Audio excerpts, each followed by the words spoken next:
Hey, this is Lee Balcom, and I'm hoping your new year has started strong. I'm hoping that you're getting everything that you want and you're keeping your resolutions. There's a lot of evidence that that just doesn't work for people setting those resolutions. They tend to end very quickly. In fact, I just read some research that by I think it's the 16th or 17th of January, 70% of people have already given up on their resolutions. So less than 3 weeks in, and 70% have given up.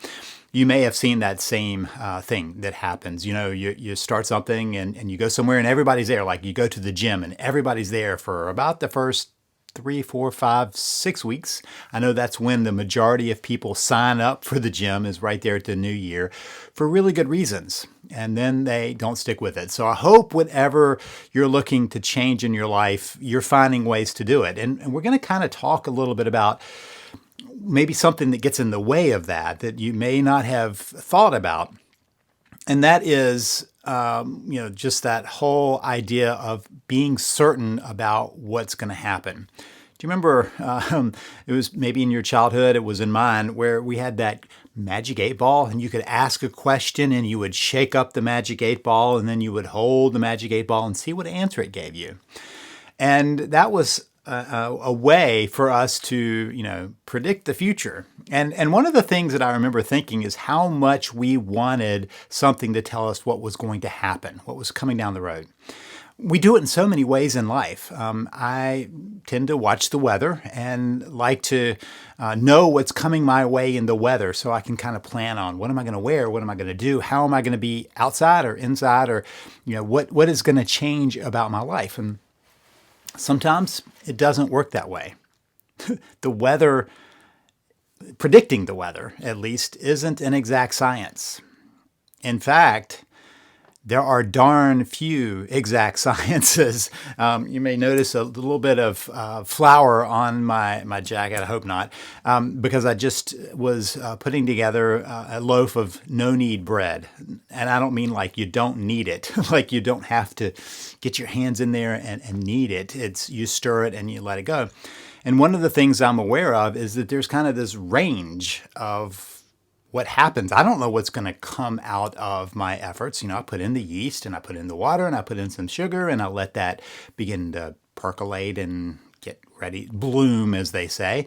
Stirred in some flour and some salt. And after I got it to what I thought was about the right consistency, I'm going to let it rise. Now, sometimes that works just great. Sometimes not so great. You don't know, but let me just tell you what I just did. I just mixed up a batch to see what would happen. So I've been kind of hinting around about what this little trap is, and I call this the certainty trap. The certainty trap gets us in so many ways in life, and then where it doesn't function, we forget about it. For some reason, we can step into some areas, and in other areas, we want certainty to do it. So, sometimes that's what gets people stuck. In fact, many times when I talk with people, they'll say to me, you know what, if you can guarantee me that I can save my marriage, then I'm going to give it a try. If you can guarantee me that. That's the certainty trap. They want to know the outcome before they give it a try. How many places in life do you really have that? When I was working as a hospital chaplain, many people would get pretty bad news. And a lot of times they had to make a choice on what they were going to do, whether they were going to try some experimental treatment or extreme treatment or whatever. And rarely did I hear them say, if you can guarantee me this will work, I'll do it. They would basically say, if there's a chance, I want to take it. And that to me is one of those places where, your life is on the line. You're like, I'll do whatever it takes to hold on. Now, I saw plenty of people who said, I've had enough. I'm not going to do that. And it had nothing to do with certainty or uncertainty about the outcome. They had already decided how they were going to move forward. And so the possibility of the treatment working didn't matter at all. Let me tell you another place that I watch people jump in without really thinking about it. Marriage therapy. If you've looked at the statistics about marriage therapy, you'd be appalled. I can tell you that because I have looked at it, and this has been consistent over the years. Lots of other researchers did the research, not me. I look at the meta studies, and the meta studies look at all of these different studies and put them together and say, so what does it look like overall? So there might be some changes here and there in different studies, but basically it's this. People who go to therapy are about 50-50 whether they're going to divorce or not. Does that sound roughly familiar? Because that's about the same statistics of people who don't go to therapy. Just the general population, 49% of marriages end in divorce. So 50% or so of marriages, about half of marriages end in divorce of people who go to therapy. Going to therapy to get help for their marriage. So it doesn't really change the outcome. Not only that, but when they really dig in, 10, maybe 15%, depending on what study, even says that therapy helped them at all. So then what do people do as soon as they have a marriage problem? Let's go to therapy. I've talked about these statistics for lots of times, and I still have people say, okay, so send me to a therapist. So it's interesting, people jump into that, given the statistics on that, but sometimes they're not even willing to start the process of saving their marriage. And that's the certainty trap. Some places we think about that and want certainty. Other places we don't calculate it and we jump in blindly. And so kind of escaping the certainty trap doesn't mean you just blindly jump in. It's just that you can't be waiting for certainty to get there. It doesn't come in life. Now, think about the places where people are happy to be uncertain. People go to Vegas every day and put money on bets that are already counted towards the house. The house, if you stay long enough, is going to make their money. That's why they're in business. The house will win on those statistics. I remember when I used to hang around in carnivals and I would sit there and watch how the games were rigged against the people playing them, even though they didn't know it. Lots of different ways. Shooting hoops, smaller rim. Lots of different ways that the game was just gamed against the people doing it. But what'd they do? Throw down their money. It wasn't that they were going, I'll play this game if you can guarantee me that teddy bear up there, right? They just jumped in. And then when it gets to other things, they want certainty, particularly around saving your marriage. If I can save my marriage, you can guarantee that, I'll get started. That's the certainty trap.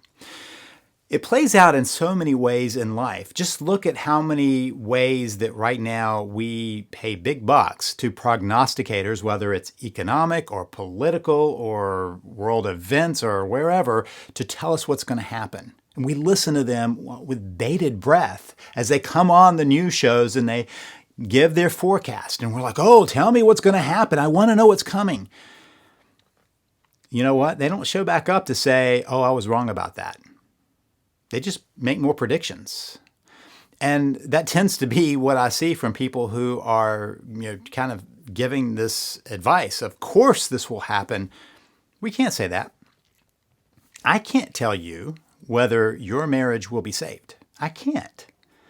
And if that's what holds you back, you're not ready to step forward because you're not sure what's going to happen, that's the certainty trap that's got you stuck. And part of what we have to do is recognize that sometimes we have to live with uncertainty.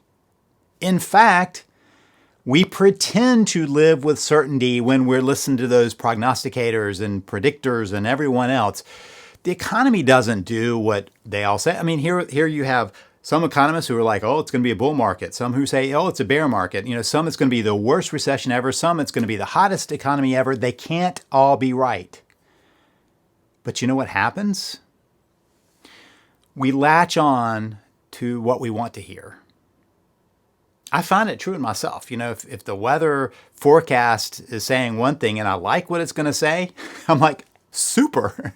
If I don't like it, I'll check another app. I'll check out more information. I'll see if somebody else can give me a better opinion, the one I want.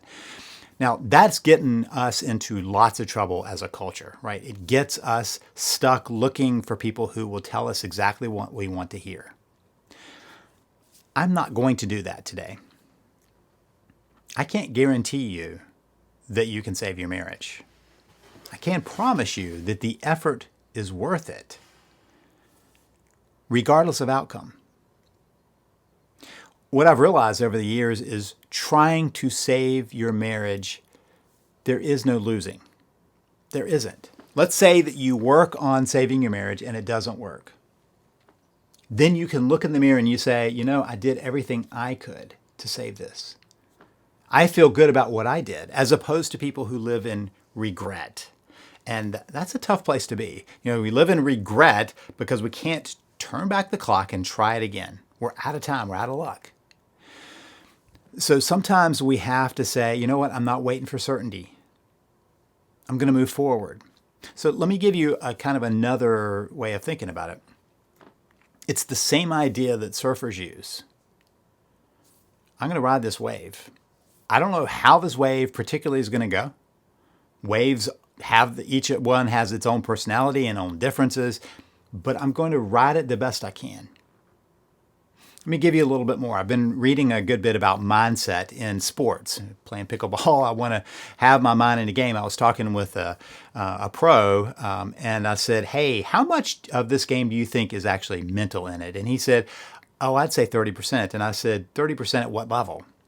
Because I believe you if you're saying 30% for a pro. But for someone who's at a kind of an intermediate level, don't you think that's a lot higher? Because we can psych ourselves out pretty badly. I mean, at both basic, intermediate level, there are a lot of skills that are about the same in that room. And I know it for myself. If I look at that person, I'm like, oh my gracious, I'm not going to be able to return their serve. I'm not going to be able to hold with them. I'm likely to not be able to do that. If I stand back and I'm able to say, let's see what happens. And so there is a book, The Inner Game of Tennis, that talks about the fact there are two parts of ourselves. There's the judging self, and then there is the acting self. There's the rest of us. And the acting self is the one that's playing the game. The judging one is the one standing back going, oh, you shouldn't have done that. Oh, that was bad. How bad that you did on that. And it'll keep on pushing you with different messages, as opposed to that one that can play the game, the one that actually plays the game. So the idea is to change your basic thought process. The certainty trap is if I can win, that's basically what it is. If I can get what I want, then I'll try. To get out of that doesn't mean you have to go, well, it doesn't matter what happens. You can simply say, I'm going to do what I can. I'm going to move forward in ways I can move forward. So taking that back to pickleball or tennis, the thing is to say, I'm going to play my best.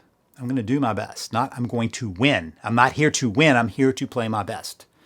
I'm here to not judge myself in my actions, but to learn from that, to try to hone that in, to get better at that. But if all we're doing is out playing to win, then every time you lose, why do it? If you're out to play your best, if you're out to do your best in life, then every day is an opportunity to step further into that. Every day is an opportunity to try better, to step back and ask the question, what do I need to learn from this? This is the growth mindset that Carol Dweck talks about. The growth mindset as opposed to the fixed mindset. Growth mindset is, I can learn and I can get better. The fixed mindset is, this is the way I am, it's how I was born, there's nothing I can do about it. The growth mindset is also the one that says, I'll do my best. The fixed mindset is, I got to win. I got to win. That's a self-defeating place. But a growth mindset allows you to ask the question, what do we do from here? From where I am now, what do I do? And what opportunities open up because of where I am now? Because there are always things to learn, things to grow into, and different ways of moving forward. Sometimes I see people just get so stuck in moving straight ahead in ways that are not working for them, that they can't change course. And all they can see is, I either succeed or I fail. Not, I do my best. Not, I'll play again, right? I've talked about this in so many different ways, but I wanted to just be very clear for people that this certainty trap that we fall into on a daily basis in many places in life does not serve us. It is in our wiring, and that's one of the things that you need to understand of why it gets in there. It's not just a thought process, it's a wiring issue in our brain. because certainty was about survival for our ancestors. Right? You needed to have some certainty on what you were going to do in order to have your best chances at survival. Whether that was understanding the seasons as they were coming, as that was understanding the way the animals moved, you wanted some certainty to life. The more certain you could be about something, the better. So if you were like, I have no idea where food is or where water is, that could leave you just stranded. But if you could say, I'm sure by the signs I'm seeing that it's that way and I'm going to follow it. And so part of that wiring is why we fall so many times to the prognosticators telling us something, to the fortune tellers. And that need to know the future is the certainty trap. We can't know the future. And in many ways, I would say, thank goodness, because many times if we knew what was coming our way, I'm not sure we would push forward. There's a piece of this that is about us going, how can I best move given where I am now? Not where I'm guessing I'll be down the road, but given where I am now. Don't get stuck in the certainty trap. The people who save their marriage are the ones who take action without a guaranteed outcome, but because it's the right thing to do. It's the best thing to do. It's the better step than being stuck in a marriage that is either in the process of failing or just struggling to move forward. It's important to take those steps. If the certainty trap has been holding you back, shake it off. Just decide that you're not going to get stuck in waiting for that you're going to spend your time doing the best you can from where you are. You learn more tomorrow. You do better tomorrow, but from where you are, you're doing the best you can now. Shake off the certainty trap. Move forward, not waiting to have this clear line of guarantees, but because where you're headed is more important than the certainty of getting there. The task is what you're left with, of taking action, of playing, of doing your best, of stepping into the game and giving it a try. And if I can help, come visit me at savethemarriage.com. That's savethemarriage.com. This is Lee Baucom wishing you the best as you shake off the certainty trap and you move forward to save your marriage.